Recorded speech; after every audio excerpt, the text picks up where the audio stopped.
Hi there. Now that we have understood कि portfolio क्या होता है, रिटर्न क्या होता है, रिस्क क्या होता है, different kinds of portfolios, assets क्या होते हैं, पोर्टफोलियो बनता क्यों है, डाइवर्सिफिकेशन क्या होता है, वो सब समझ लिया अपन ने, right? Now will be stepping towards our first step, that is planning stage. Planning stage में भी हमने आईपीएस का थोड़ा बहुत देखा था। Now we'll be understanding के रिटर्न और रिस्क कंपोनेंट क्या होता है, right? So this reading will be only about return and risk. Return calculation के लिए बहुत सारे मेजर्स हैं, रिस्क कैलकुलेशन के लिए बहुत सारे मेजर है। वो मेजर क्या क्या बताते हैं? See each major will tell you something else. So return and risk, two important components of a portfolio. First, let's understand the return part. Return could be of various types, right? So यहाँ पे कुछ 8 types of returns calculation हमने देखे हैं, which are called return measures. ठीक है? First is holding period return. Holding period return मतलब क्या? जब से आपने ये एसेट खरीदा था, जब तक आपने होल्ड किया, तो आपको कितना रिटर्न मिला? Let's say you have bought the asset 5 years ago. And अभी आप उसको बेचना चाह रहे हो, बेचने पे आपको इतना मिला। सो 5 साल का टोटल रिटर्न भी निकाल सकते हो, या फिर आप उसको बिगिनिंग ऑफ द पीरियड से end of the period value पे हर साल का वैल्यू भी निकाल सकते हो। कैसे? जैसे आपने इन्वेस्ट किया था एट जीरो $100 एंड फिर आपने एट ईयर 1 वो बन गया आपका वैल्यू 150। ठीक है? ईयर 2 पे कुछ बना, ईयर 3 पे कुछ बना, ईयर 5 पे कुछ बना, लेट्स से ईयर 5 पे it is 250। So holding period return में आप डायरेक्ट 100 to 250 भी कंपेयर कर सकते हो कि 5 साल में मैंने कितना बनाया। That is end of the period value 250 divided by 100 minus 1।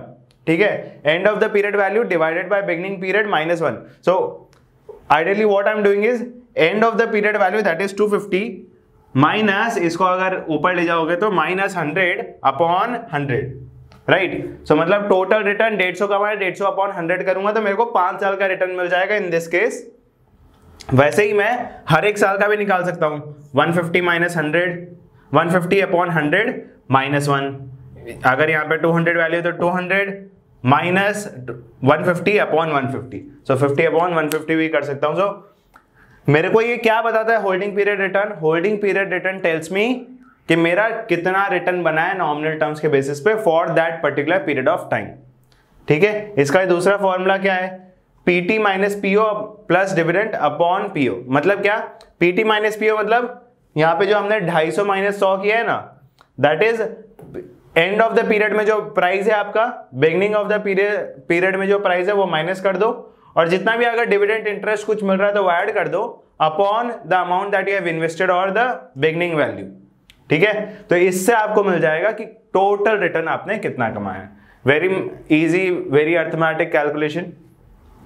Then we have average return.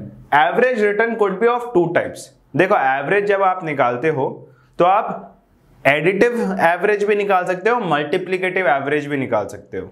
Additive average को अर्थमेटिक मीन बोलते हैं और मल्टीप्लिकेटिव एवरेज को ज्योमेट्रिक मीन बोलते हैं। अर्थमेटिक मीन मतलब क्या? 1 + 2 + 3 अपॉन 3। 3 यूनिट थे तो मैंने तीनों को ऐड किया upon total number of units कर दिया, राइट? सो R1 + R2 + till Rn upon n।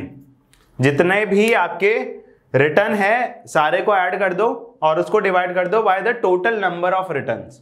ठीक है? 10% + 20% + 30% + 40%, 4 है तो इनको ऊपर ऐड करो, डिवाइडेड बाय 4 कर दो, that will give you average return, arithmetic average return. ठीक है? ज्योमेट्रिक मीन अगर निकालना हो तो क्या होगा? Now geometric means tells us the compounded growth. मतलब क्या? आपने 100 रुपए इन्वेस्ट किए थे, वो 100 रुपए पहले 110 बने, सो 10% ग्रोथ आया, फिर वो 110 का 121 बना तो वापस 10% ग्रोथ आया। आइडियली आप क्या निकालते? 10 अपॉन 100 निकालते और 11 अपॉन 100 वापस कर देते कि मैंने तो 100 रुपए डाले थे। ऐसा नहीं करना, right? If you are calculating the multiplicative effect, हमको क्या देखना है कि ऑन एन एवरेज हर साल मैंने कितना कमाया है। सो उसमें क्या करना है आपको? जितने भी रिटर्न्स आ रहे हैं ना, उसमें +1 करके उनको मल्टीप्लाई करते जाओ। सो प्रीवियस एग्जांपल अगर मैं लेता तो क्या करता? 1 + 1 1 + 10% करता तो 1.1 into 1 plus 20%, that will be 1.2 into 1.3, basically 1 plus 30%। और इसका क्यूब अगर मैं निकाल दूं और उसको -1 कर दूं, बिकॉज हमने हर जगह 1 ऐड किया है, अगर उसको मैं -1 कर दूं, ये जो आएगा ना, that will be my geometric mean, that will give me an average rate at which my investment has grown over a period of time. ठीक है, पहले साल मैंने 10% कमाया, दूसरे साल मैंने 20% कमाया, तीसरे साल मैंने 30% कमाया। बट मान लो कि इसका अगर मेरे को एक एवरेज रेट चाहिए जिससे मेरा इन्वेस्टमेंट ग्रो हुआ है over a period of 3 years, this will give me that rate. ठीक है, आई होप समझ में आया होगा। अगर आपको नहीं समझ में आया तो आप you can book office hours, but irrespective of that हमको यहाँ पे समझना क्या है, हमको समझना ये है कि different periods will give me different returns. मेरे को एक एवरेज रिटर्न ऐसा चाहिए जिससे मैं अगर उसको ग्रो करूं, it will give me the same and result. ठीक है, अगर मेरा 100 रुपये यहाँ पे 250 रुपये बन रहा है, ठीक है, ये जो बन रहा है, हर साल कुछ ग्रोथ है, तो हर साल का रिटर्न को अगर मैं एक सिंगल रिटर्न में लाऊं, एक सिंगल परसेंटेज में लाऊं, दैट टेल्स मी कि इतने परसेंटेज पे अगर आप हर साल अपने इन्वेस्टमेंट को ग्रो करोगे, यू विल रीच 250। ठीक है, so that is your geometric mean. Third is gross return versus net return. Gross return में क्या होता है, ग्रॉस रिटर्न में यू बेसिकली ग्रॉस प्रॉफिट कैसे कैलकुलेट करते हो, कुछ भी डायरेक्ट जो खर्चा लगा है ना वो माइनस कर देने का। If you have paid any amount to get those returns, वो आप माइनस कर दो, बट उसमें से जो भी एसेट मैनेजर का फीस है दैट आर नॉट डिडक्टेड। ठीक है, management fee is not deducted, बाकी सब कुछ ग्रॉस रिटर्न में माइनस हो जाता है, that you have paid directly in order to get that return. ठीक है, डायरेक्टली अगर कुछ इन्वॉल्व है तो सब माइनस हो जाएगा। नेट रिटर्न में you also deduct the amount of fees that you have paid to the manager. ठीक है, तो that will give you net return. फिर आता है प्री टैक्स रिटर्न और पोस्ट टैक्स रिटर्न, जिसको आफ्टर टैक्स रिटर्न भी बोलते हैं। हमारा जो भी कैलकुलेशन होता है, जो भी रिटर्न कैलकुलेशन होता है, रिटर्न पे मेरे को टैक्स भी लगेगा, राइट? एकदम समझी भी सी बात है that whatever I am getting as income will also be taxed, whether in terms of business income और कैपिटल गेन्स। तो जितना भी टैक्स लग रहा है उसको भी माइनस करने के बाद अगर रिटर्न निकालता हूं, that are called post tax return और after tax return. But if I am just calculating the return from my investment without taking into effect the taxes, उसको बोलते हैं प्री टैक्स रिटर्न। ठीक है, सो यहां पे जैसे जो कैलकुलेशन मैं बता रहा था, ये प्री टैक्स रिटर्न है। मान लो ये जो 150 रुपए आपने कमाए हैं, 100 रुपए से लेके 250 पे, तो 150 का आपका टोटल रिटर्न है। 150 पे आपने मान लो कि आपको 20% टैक्स लग गया, तो 30% तो टैक्स लग गया है। So your pre tax return will B 150 upon 100, but your post tax return will B how much, 120 upon 100। ठीक है, आई होप क्लियर है। अगर मैं अपने रिटर्न में से टैक्स को भी माइनस कर दूंगा तो मेरे को आफ्टर टैक्स रिटर्न मिल जाएगा। And all the returns that I calculate are nominal. Nominal मतलब क्या, मैं उसमें इन्फ्लेशन का इफेक्ट नहीं देख रहा हूं। ठीक है, आप जब भी कैलकुलेशन करोगे, आप कभी भी इन योर प्रैक्टिकल लाइफ और इन योर एकेडमिक लाइफ कभी भी कैलकुलेशन कर रहे हो, all those calculations are nominal. Mind you, हमेशा याद रखना कि सारा कैलकुलेशन नॉमिनल टर्म्स में हो रहा है। But if you have to calculate real returns, हमको क्या करना है, इन्फ्लेशन का इफेक्ट माइनस कर देना है। So let's say you have got a return of 15% and the prevailing inflation rate is 4%, तो आपने रियल टर्म्स में कितना कमाया है, 11% ही कमाया है। मतलब क्या, जो चीजें आप खरीदने वाले थे अपने ये इन्वेस्टमेंट से, वही अगर 4% महंगा हो गया है तो आपने 15% की जगह 11% ही कमाया है, राइट?